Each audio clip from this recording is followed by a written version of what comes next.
All right, welcome back, ladies and gentlemen. It's your boy Blue. The name's Sean. Hope everyone's doing well this wonderful Wednesday afternoon / evening, wherever you may be.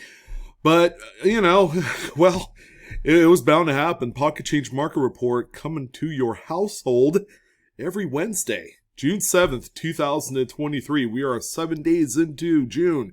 Pretty crazy how this month is just flying on by, but enough about that. Let's get into some of the coolest varieties, errors, and everything that people have been finding in Pocket Change today. People are reselling some of these coins for a big load of cash, and so can you. So we're going to take a look at the market, see how things are shaping up. I'm happy to say, for the first time in probably about the last 45 days, we're seeing a little bit of normalcy for a specific coin that blew up in the market, and that's the 2023 Lincoln Cent Extra V variant or variety or error or whatever they're calling this. Yes, we're seeing some normalcy. Is it still selling for $200 plus, or have these things finally come back down to earth? Well, we're going to talk about it. We have a number of coins on the slot today. Just again, a very stacked lineup. It looks like there's no slowdown as I might have prophesized, about a month ago. Summer is here, or it's pretty much approaching. The weather's getting warm, and, everybody is looking to step away from the hobby for even just a little bit to try and, get a little rest and relaxation. And as a result, usually the coin market slows down a few bars. So, yeah, again, it'll be interesting to see. I mean, we're not officially in summer. This is kind of a late spring kind of show here. But a lot of the coins are still selling like hotcakes. All right, so we're gonna let you know what those are, so that way you can target them specifically. If you're looking to resell some of these, that'd be the way to go. A few other things that I normally talk about at the beginning of these Pocket Change Market Reports is that we don't discuss graded coins. Okay, you guys know the big deal with that. Grading generally introduces an unneeded expense on these particular coins. The idea is that you're going to find them in circulation or at a coin shop or show. You're going to add them to your collection as kind of a really nice piece that maybe you've never had or owned before. Or you could take these coins and resell them. Spending the extra $30 to $60 to grade an error might not actually be a good idea. It's going to eat into your profits if there's going to be any, but you definitely want to keep a lot of that in there. The coins will certainly sell for themselves. And then finally, the last point before we jump into today's show, we're going to look at the original photos from every listing. So you're going to get the best and the worst photos, I'm afraid. But at the very least, you might come away with a little bit of a photography lesson, which is always good. That'll help you guys grow as resellers on the platform.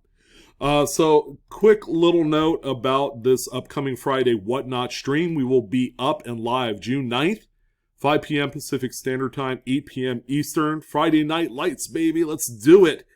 We got the coin auction, more listings, more insane coins. Again, everything's starting at just $1. And we have giveaways as well. You guys love the giveaways. We have some pretty nice giveaways. So the giveaways have been kind of increasing in, just awesomeness. So we're going to see more of that. And I hope I'm not going to disappoint, I love giving back to the community in every which way possible. So thank you guys all for your support. If you're looking to join up on Whatnot and taking advantage of what this platform can do for you as far as being a seller or being a collector and just buying up as many coins as you want, I do have my referral link down below in the description box. You will earn $15 in credit that you could use right away on your first purchase. So go check that out. All right, so shall we go ahead and jump in and see what we got here? Now, we're going to lead things off with, of course, one of those interesting 2023 Extra V Lincoln Shield Cents. Again, these are taking the, the collecting community by storm. There's always one marquee coin every year, and I would say probably in the last 5 years, there's been something incredibly interesting and dynamic that has reshaped the numismatics world, and this is this one this year. As you guys know, I talked about a certain example that graded Mid-State 68 that is currently available for $30,000 or best offer. Well, it is indeed this coin. So a few little minor points about this one. It's not one that I feel is going to grade super high, and this one might have a little bit of rim damage. As you can tell, there's some exposed zinc right here by the date, so I don't know if maybe that's like wheel damage, or maybe this coin had made contact with something else, something abrasive enough to scrape away some of that copper plating. So I just wanted to let you guys know that I knew about this one for about 4 or 5 days now, and thought about bidding on it, but after taking a close look, this one does have some issues. But aside from that, when we look up close, there's that extra V anomaly next to Victor David Brenner's initials. And this has kind of been like one of those big coins that everybody's looking for right now. They are still in circulation, and they're going to be in what I feel like their best possible condition right now. If you wait a year from now to look for these, not only are you going to find less of them, but they're going to be pretty well circulated. So take that into consideration. So our first extra V example sold here in the last 24 hours for $120.97. So we're going to lead it off with that one. We have a few more of these to talk about in this stream. Don't go away. We got a nice little minor error here on this 1999P Georgia Statehood quarter. As you can tell, the rim's a little fatter on the reverse, and a little bit on the obverse as well. The seller had mentioned that this is possibly a broad strike, and it could very well be. But I do see a little bit of reading here on this particular edge, where if it was a full broad strike, there wouldn't be any reading whatsoever. I think this is more of a misaligned die along with a partial tilted collar. So the collar wasn't 100% engaged to hold in the coin, and the collar in itself is its own die because it holds the reeds to the edge of the coin. So in this case, the collar was slightly tilted, thereby creating kind of like a railroaded edge on there, which will also give the appearance of a slightly misaligned or off-center coin. This one right here is sold for $16, which is not too bad, considering that it looks to be a very minor error at that. The next one that we have here is a coin that it's been a while since I've seen this one, going back this far. This is a 17-year-old Lincoln Memorial cent, ladies and gentlemen, and it looks pretty similar to a few of the field-restricted strikethroughs that we've seen on a little bit newer coins.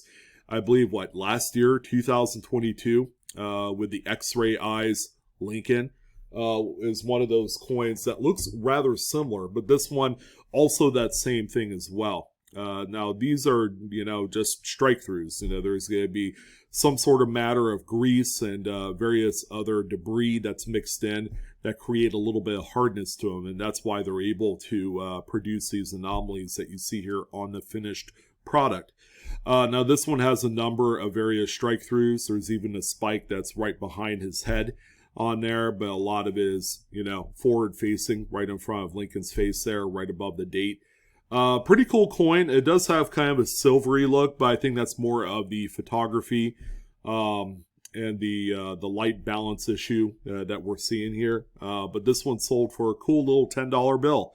So 1,000 times face value, I'll take that all day long.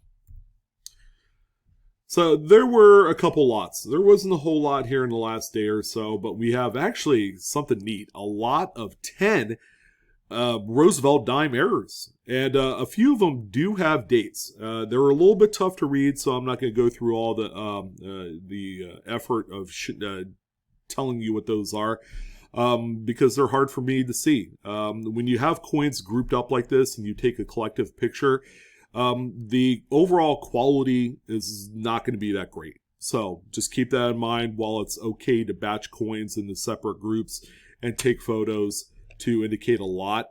You want to probably do some close-ups on a few of the coins that have dates, because the ones with dates are more meaningful. They'll sell for more money.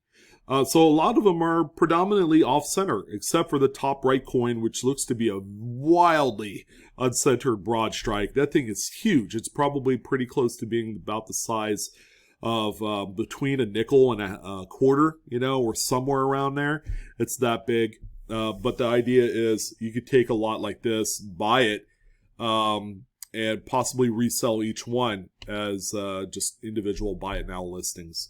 So this 10 coin lot sold for $250. The original asking price was like $325, and they accepted an offer of $250. Really up to you if there's some value here. I mean, you're going to be in them at $25 per coin, so that's already a high entry. I probably would have liked to see a lot like this sell for around $150. $15 per piece cost would make a lot more sense here. But overall, just a really nice looking group. To just keep an eye out for how much you spend on things like this. And don't forget to leverage your eBay archives as well to see what similar coins have sold for in the past. The next one that we have here is actually a very scarce date on an off-center Jefferson nickel. It's a 1979 Philly. It's a good-looking coin, mid-state, I would say is the grade. It's off-center by about 75%, so it's pretty wild. Has a full date. If it did have a mid-mark, you could see that as well. This one sold for $38.90. Again, these are actively pursued as long as they have a full readable date. That's kind of what matters to them. The next one that we have here is a cud that at first glance, some people are going to overlook this. And I'm seeing why. 1984 Lincoln Memorial Cent with a cud die break. It's right next to Trust. I don't know if you see that, but it looks very flat. Not raised at all. And it kind of, it'll be an illusion to the eyes into thinking that it could be a cud or it could be something else on there. Or possibly a scratch. But when we turn the coin over just a little bit, so when the light hits it just right, you could see that raised anomaly off of there. That's the cud, and that's legit. That's true blue. Cud die breaks are caused when just through wear and tear, a piece of the die had fallen off, and when they produce coins after that incident, then it's going to leave a void in the form of a raised blob that is normally on the edge and goes into the design devices. This one right here sold for $63.85, which is a surprising amount of money for this coin, considering it's kind of like a very minimal type of cud, but probably one that doesn't pop up onto the market too much. All right, so this one has a little bit of a scarcity play at work, and I applaud the seller for making this sale. Bicentennial coins of any type with any error, it doesn't matter what it is, including lowly little curved clips like this one, still are very quite desirable. This is a good old drummer boy. It's a Denver minted coin, and the coin is very mint fresh, okay? It does have a pretty nice contact mark on Washington's jawline there, but it's nothing too crazy. This one right here sold for $28.65 with 11 bids. So a very nice sale on this one, where any other quarter with this same clip would probably struggle to make $8 to $10. And another subtle one here, this one had circulated a little bit before it was finally discovered and put out of service and sold as a collectible. 1967 Lincoln Memorial Cent is broadstruck a little bit. So you can see just how much bigger the coin is. You can see the extra amount of room between the motto "In God We Trust" to the rim. So again, there's definitely a collar issue here. But based off of the oxidation and some of the wear on the high points of the coin, yeah, this one no doubt spent a little time out there in commerce. Sale price on this one is $21.98. Again, not too bad. Don't grade these, all right? As much as you want to, unless you're going to keep it in your collection. Don't grade them if you foresee selling this later on down the road.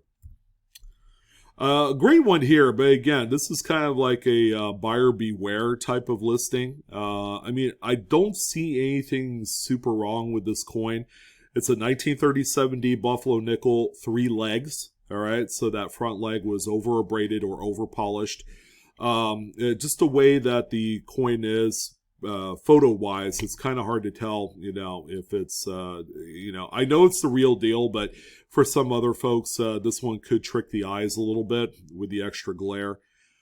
This one has the deteriorated back leg, which is a huge plus, and then that kind of like that arcing kind of like what we call P ring, like the buffalo's urinating, right under the belly there. But in any event, this is a good looking coin, a little bit of toning on there. Again, normally folks would buy these graded already as kind of a peace of mind. But there are a number of legitimate examples that do come out in the marketplace. But this is a coin that is heavily counterfeited, so be careful. This one sold for $910.20. Good old favorite coming back from the dead, and we actually had two of these this week. Or today rather, that sold. 2021 Lincoln Shield Cent. This one has the rim to rim die crack that goes from K3, okay, like the 3 o'clock position, all the way to K7 or 7 o'clock position. But you can see that this is the pre-cut event of the much bigger one that did circulate. And yeah, these are I'm still blown away as to how these could, have made it out in circulation. Now, the coin you see here looks like it spent a little bit of time out there in the world today before it was eventually found. This one right here sold for $330.25, and I can tell you without certainty that one is a pretty overachieving amount of money for this coin that normally would sell for around $125 to $150. So someone must have needed bad enough. Glad they got the sale. We don't have much in the way of currency, but we do have a few pieces. Here is a 2017 $1 bill. It is circulated, but it's pitched as a Star Note trinary fancy serial number. So it's got 3 different digits in the serial, and that's what makes it collectible. So when we look at the back of the note, you can see some of the fold marks on there. Again, just a decent note here from a grade perspective.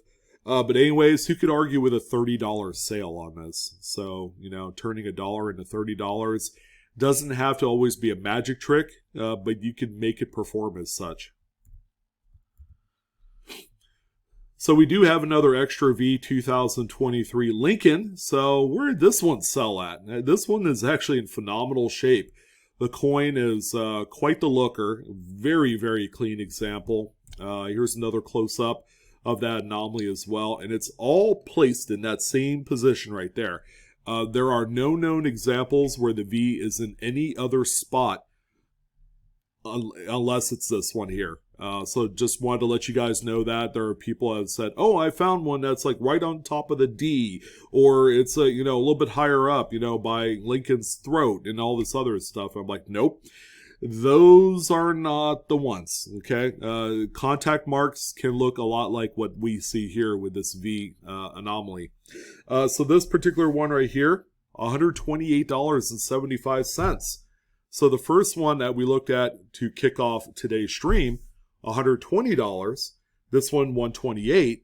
So I think we're seeing a little bit of stability here. I haven't seen a $200 sale in a few days. And there have been a few other examples that have sold in the same price level. But we do have one more coming up. Stay tuned for that. Just a really nice off-center struck Lincoln Memorial Cent. This is a 1977. It could be a P or D. It is a business strike. Coin is off-center by, again, like 75%. It's quite a bit off-center. But nonetheless, great-looking coin of a much tougher date for off-center strike collectors. This one right here ended up selling for $50. The seller even mentioned that there was a little bit of a toning kind of look to it as well. But there you go. And, a little bit of point of note for you guys. Try not to hold the coin. You don't want to get any fingerprints on there. So just lay it down on a nice clean surface, whether it's on a notebook or a table that is clean. Shoot some light, on it from the side and then take your photos. You'll be in good shape there. $50. That's a really good amount of money for this one. All right, well, this is the coin that the U.S. Mint accidentally threw out there for us roll hunters to find. And guess what? These things are not being found because they are a dime. Nobody really hunts dimes for any reason other than to maybe find silver. But the people that want to do that, they'd rather hunt half dollars, because, you find a 40% half dollar, it's going to be worth a lot more than one 90% dime.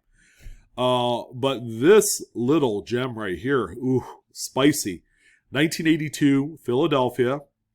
These are supposed to have a P mint mark, by the way, ladies and gentlemen. That's how they were originally created to be. This one does not have a P mint mark. This is one of the infamous missing mint mark coins.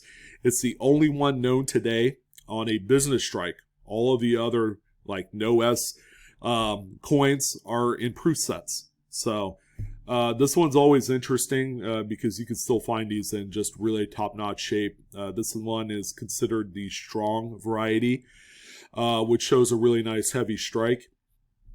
And even a coin like this with a little bit of circulation wear still ended up selling for quite a bit. This one was a $255 sale. Keep in mind, it's not graded. You don't need to do that. Check out your all your silver. You never know what you're going to find. This looks like it came right out of just good old scrappy silver dew. This is a 1921 Morgan dollar. It's a P mint. But check out the strike-through on the obverse. Most of the date is almost gone. You can see general flatness in the hair. This coin is really awesome. And I could see a scenario where someone cherry-picked this out of a bulk silver scrap lot of some sort for like $30-35 and called it a day. And that's all part of cherry picking, and that's kind of like the sport that we do in the hobby, to enhance the experience, to make it feel like that we've won. It's such a great feeling, by the way. But this is a very beautiful piece. It does show a little bit of circulation wear. It's probably a borderline AU to BU coin. But yeah, again, not graded, ladies and gentlemen. And this one realized a $249.99 sale. So case in point, don't grade them, and you'll still realize a full market on these.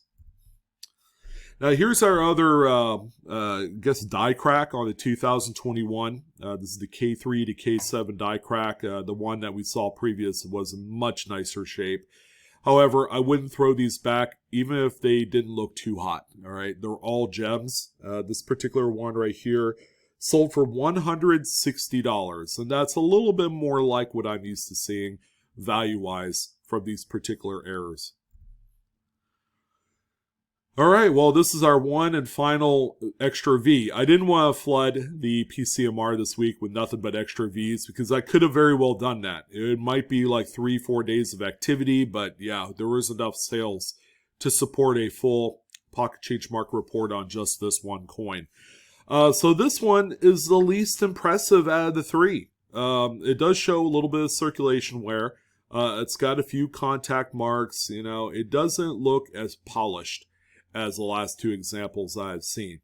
So this one definitely made its rounds in circulation, but you can see up here up close, not the best close-up photo, but you could still see that event right next to the VDB initials, okay, very important.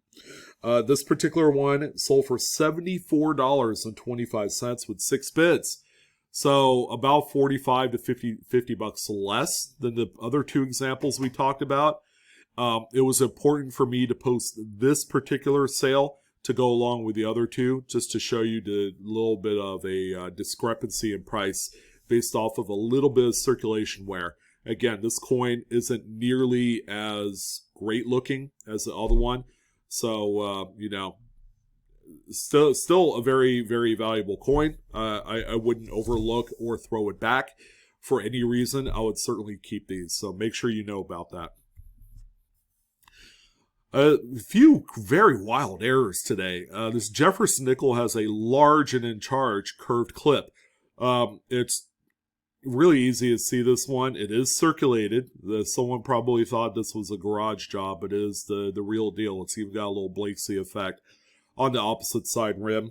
It has no date. No readable date here, but in any event, it did sell for $21.50 with 13 bids. And from the same seller, he also had a 1959D Jefferson nickel. And make sure you don't forget about this one with the massive cud die break there at the base of Jefferson's bust. That is the area in which Felix Schlage's initials are at. So you don't see him here with this cud, of course. But this one is just, it's a really good large-sized piece. This one right here is sold for $41 with 13 bids. So quite a bit of activity on the bidding scene. Good old Crown die chip, 2021P, Washington crossing the Delaware. Gone but not forgotten. These things are kind of having a little bit of a slow death spiral, I suppose. They'll never be back down to 25 cents, right? If you found one and they're in relatively decent shape, you could still get some money from it. Okay, it's not going to be the $100 to $200 as they used to grab back in the day. But finding any of them at all is going to be still a pretty nice win. So in case you guys need a refresher, there are a few different size die chips. They call these crowns, by the way. The larger the crown, it goes into E pluribus unum, the more that they're beloved. And this particular example right here, guys, ended up at $40.85 with 6 bids. About a year ago, these were probably going for an easy $80 to $100 per. And this is a little bit smaller of the crown chip. They do get slightly bigger than this. And it's always good to see one of these. 1970D Washington quarter. This coin was actually struck on dime thickness stock. All right. So the mint accidentally used dime thickness sheets, to where they punched out all of the planchets out of, instead of regular quarter thickness sheets. All right. So those strips, yeah, they inserted the wrong ones. When they were punching those out. And then now there is a number of coins, all dated 1970, and they're all Denver, that you could find with this particular mismatched stock. So you can see just from the general weakness of both sides of the coins that this one is a little bit skinnier. Here's a couple really nice photos. It's a underweight coin, so 4.16 grams, which is quite a bit lower than what a quarter should weigh. And then a comparison side by side of a regular quarter, and then the 1970D that you see, which is a lot skinnier. All right, so when you come across these, like in a roll, you'll know right away. It's like, what's that skinny mini doing in there? And that's exactly what it is. So this one right here is sold for $84.85. Again, these things are always very popular. People are always looking for them in any condition, and they usually pay up to own one. Another oldie but goodie, 1983P. Kennedy half dollar. This is the missing FG initials reverse. A mighty fine cherry picker's guide variety, and always one that is pursued. This one right here, you can see right in this area here, no FG. So again, a little bit of an over-polished die created that. And there are a few dates to look out for. There's also the 82P and the 72D as well. This one right here is sold for $25. So again, worth way more than silver. Do not overlook these.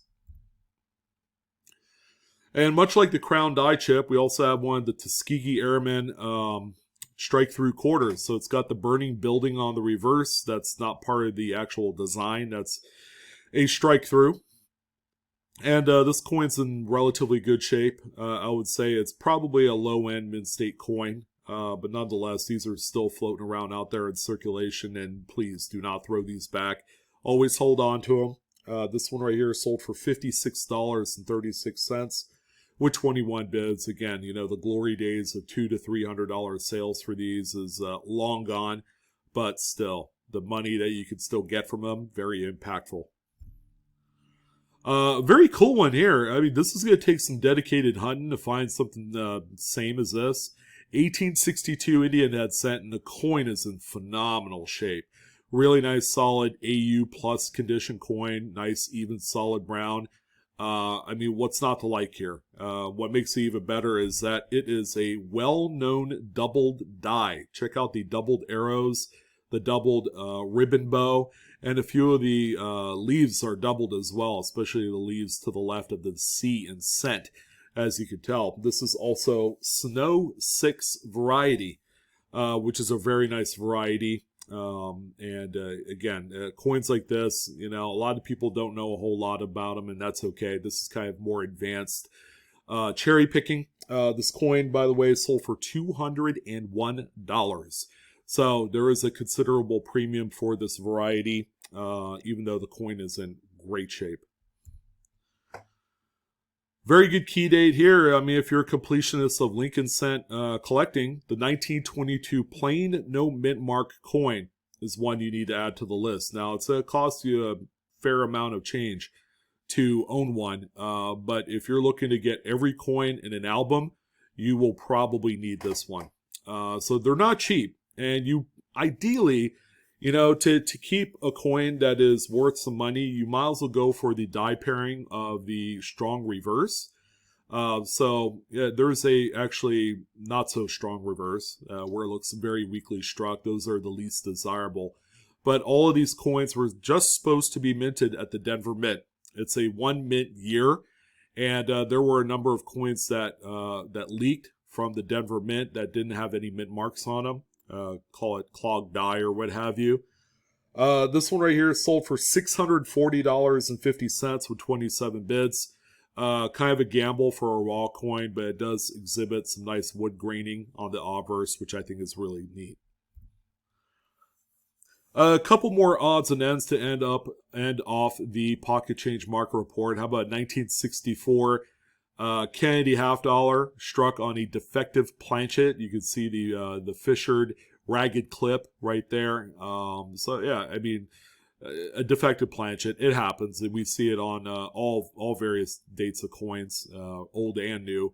They're a welcome surprise because, you know, that makes the coin worth a lot more in the marketplace. This one sold for $80, where traditionally this coin, just on silver content alone, is worth just north of $10. So pretty nice return there.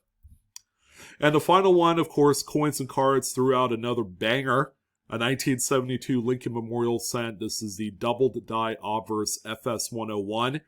Always a good looking example. And yeah, this one's a nice solid mint state brown. Very nice high grade example. You can see the amazing doubling all throughout the obverse there, from the motto, Liberty, the date, Lincoln's jacket, you name it. This thing is sexy.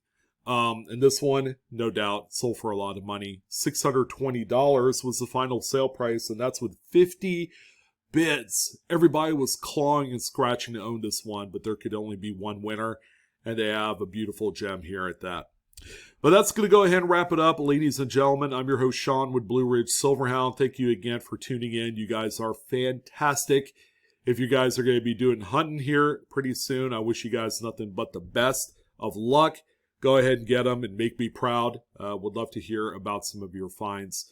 But that's going to go ahead and wrap things up. So I wish you guys a fantastic rest of your day, and I will see you on the next coin video. So long.